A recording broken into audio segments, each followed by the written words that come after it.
AG ನ್ಯೂಸ್ಗೆ ಸ್ವಾಗತ. ಅಲ್ಪಸಂಖ್ಯಾತರ ಓಟಿನ ಋಣ ತೀರಿಸಲು ಅವರ ಓಲೈಕೆಗಾಗಿ ಸಾಬರ ಬಜೆಟ್ ಮಂಡಿಸಿದ್ದಾರೆ ಎಂದು ವಿಪಕ್ಷ ನಾಯಕ ಆರ್ ಅಶೋಕ್ ಟೀಕೆ ಮಾಡಿದ್ದಾರೆ. ಸಿದ್ದರಾಮಯ್ಯ ಬಜೆಟ್ ಬಳಿಕ ಮಾತನಾಡಿ, ಸಿದ್ದರಾಮಯ್ಯ ಕೊನೆ ಬಜೆಟ್ ಮಂಡಿಸಿದ್ದಾರೆ, ಅದರಲ್ಲಿ ಯಾವುದೇ ಹೊಸ ಘೋಷಣೆ ಇಲ್ಲ, ಸುಮ್ಮನೆ ತಿಪ್ಪೆ ಸಾರಿಸೋ ಕೆಲಸ ಮಾಡಿದ್ದಾರೆ. ಕರ್ನಾಟಕದ ಇತಿಹಾಸದಲ್ಲಿ ಅತಿ ಹೆಚ್ಚು ಸಾಲ ಮಾಡಿರೋ ಸರ್ಕಾರ ಎಂಬ ದಾಖಲೆ ಕೂಡ ಮಾಡಿದ್ದಾರೆ. ಅಲ್ಪಸಂಖ್ಯಾತರಿಗೆ ಭರಪೂರ ಕೊಡುಗೆ ಕೊಟ್ಟಿದ್ದಾರೆ. ಸಿದ್ದರಾಮಯ್ಯ ಅವರು ಸಾಬರ ಜಟಕಾ ಕುದುರೆ ಏರಿ ಹೊರಟಿದ್ದಾರೆ. ಅಲ್ಪಸಂಖ್ಯಾತ ಕಾಲೋನಿ 1,000 ಕೋಟಿ ಇಟ್ಟಿದ್ದಾರೆ. ಫಾರಿನ್ ಹೋಗಲು 20 ಲಕ್ಷವಿತ್ತು, ಈಗ 30 ಲಕ್ಷ ಕೊಟ್ಟಿದ್ದಾರೆ. ಮುಸ್ಲಿಂ ಓಲೈಕೆಗಾಗಿ ಅವರ ಓಟಿನ ಋಣ ತೀರಿಸಲು ಈ ಬಜೆಟ್ ಮಂಡಿಸಿದ್ದಾರೆ ಎಂದು ಟೀಕಿಸಿದರು. ಸಿದ್ದರಾಮಯ್ಯನವರ ಕೊನೆಯ ಬಜೆಟ್ ಅನ್ನು ಮಂಡಿಸಿದ್ದಾರೆ. ಆ ಕೊನೆಯ ಬಜೆಟ್ ಅಲ್ಲಿ ಯಾವುದೇ ರೀತಿಯಾದಂಥ ಹೊಸ ಘೋಷಣೆಗಳಿಲ್ಲ.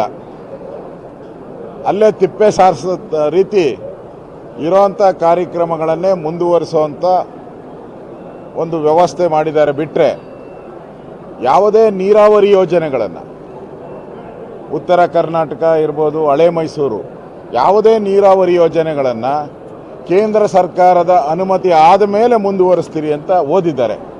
ಅವಶ್ಯಕತೆ ಏನಿತ್ತು? ಓದೋ ಅವಶ್ಯಕತೆ ಏನಿತ್ತು? ಅವಶ್ಯಕತೆನೇ ಇರಲಿಲ್ಲ. ಸುಮ್ಮನೆ ಒಂದು ಅಷ್ಟು ಪೇಜ್ ವೇಸ್ಟ್ ಅಷ್ಟೇ.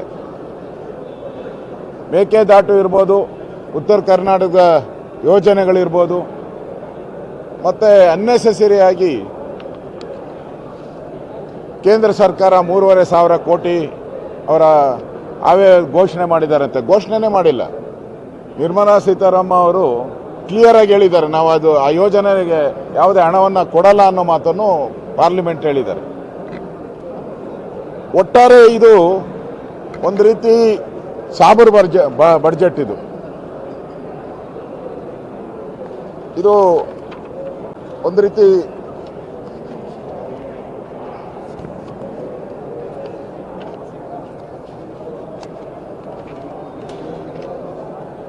ಇಲ್ಲೇ ಇದೆ. ಮತ್ತೆ ಕರ್ನಾಟಕದ ಇತಿಹಾಸದಲ್ಲೇ ಹೈಯೆಸ್ಟ್ ಸಾಲ ಮಾಡಿರೋಂಥ ಮುಖ್ಯಮಂತ್ರಿ ಒಂದೇ ವರ್ಷದಲ್ಲಿ 1,16,170 ಕೋಟಿ ಸಾಲ ಮಾಡಿದ್ದಾರೆ. ಒಂದು ಅಲ್ಪಸಂಖ್ಯಾತರಿಗೆ ಭರಪೂರ ಒಂದು ಇಲ್ಲಿ ಹೇಳಿದ್ದಾರೆ.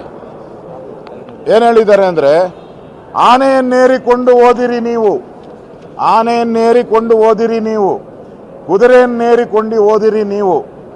ಈಗ ಸಾಬರ ಜಟಕಾ ಏರ್ಕೊಂಡು ಸಿದ್ದರಾಮಯ್ಯ ಓದ್ತಾವ್ರೆ. ಅವರೇ ಬರೆದಿರೋದು. ಆನೆಯನ್ನೇರಿಕೊಂಡು ಓದಿರಿ ನೀವು, ಕುದುರೆಯನ್ನೇರಿಕೊಂಡು ಓದಿರಿ ನೀವು. ಆದರೆ ಸಿದ್ದರಾಮಯ್ಯನವರು ಸಾಬರ ಜಟಕಾ ಏರ್ಕೊಂಡು ಹೋಗಿದ್ದಾರೆ.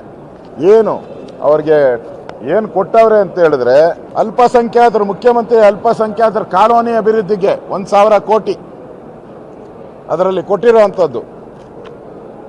ಆಮೇಲೆ ವಕ್ಫ್ ಬೋರ್ಡ್, ನಾವು ಹೇಳಿದ್ರಲ್ಲ, ವಕ್ಫ್ ಬೋರ್ಡ್ನ ಮುಚ್ಚಬೇಕು ಅಂತ ನಾವು ಹೇಳಿದ್ರಿ. ಈ ಸಿದ್ದರಾಮಯ್ಯ ವಕ್ಫ್ ಬೋರ್ಡ್ನ ತೆರೆಯೋಕ್ಕೆ 150 ಕೋಟಿ ಕೊಟ್ಟಿದ್ದಾರೆ, ವಕ್ಫ್ ಬೋರ್ಡ್ನ. ಆಮೇಲೆ ಇವರು ಫಾರಿನ್ಗೆ ಹೋದರೆ ಮೊದಲು 20 ಲಕ್ಷ ಆಯಿತು, ಇವಾಗ 30 ಲಕ್ಷಕ್ಕೆ ಹೋಗಿ ಮಾಡಿದ್ದಾರೆ ಫಾರಿನ್ಗೆ ಹೋಗೋಕ್ಕೆ ಅಲ್ಪಸಂಖ್ಯಾತರು ಮುಸ್ಲಿಮರಿಗೆ. ಆಮೇಲೆ ಗುರುದ್ವಾರಗಳಿಗೆ ಎಷ್ಟು ಕೊಟ್ಟ? ಗುರುದ್ವಾರ ಜೈನರು, ಪಾರ್ಸಿಗಳು, ಬೌದ್ಧರು, ಸಿಖ್ರು ಅವ್ರಿಗೆಲ್ಲ 2 ಕೋಟಿ. ಕ್ರಿಶ್ಚಿಯನ್ರಿಗೆ 250 ಕೋಟಿ. ಅಂದರೆ ಇದೊಂದು ರೀತಿ ಸಿದ್ದರಾಮಯ್ಯನವರು ಓಟಿನ ಋಣ ತೀರ್ಸಕ್ಕೆ, ಮುಸ್ಲಿಮರ ಓಟಿನ ಋಣ ತೀರ್ಸಕ್ಕೆ ಓಟಿನ ಬಡ್ಜೆಟ್ ಅಷ್ಟೇ ಇದು. ಮುಸ್ಲಿಮರ ಹೇಳಿದೆ ಸಾಬರ್ ಬಡ್ಜೆಟ್ ಅಂತ. ಮುಸ್ಲಿಮರ ಬಡ್ಜೆಟ್ಟು ಓಟಿನ ಋಣ ತೀರ್ಸೋಂಥ ಬಡ್ಜೆಟನ್ನು ಸಿದ್ದರಾಮಯ್ಯನವರು ಮಾಡಿದ್ದಾರೆ. ಕನ್ನಡಿಗರ ಮೆಚ್ಚಿನ ನಿಮ್ಮ ಎಜೆ 24/7 ನ್ಯೂಸ್ ಕನ್ನಡ ವಾಹಿನಿ ಇದೀಗ ಟಿವಿಯಲ್ಲಿ ಲಭ್ಯ. ವೇಳೆ ನೋಟಿಸ್ ಕೊಟ್ಟಿದ್ರೆ ವಾಪಸ್ ತಗೋತೀವಿ.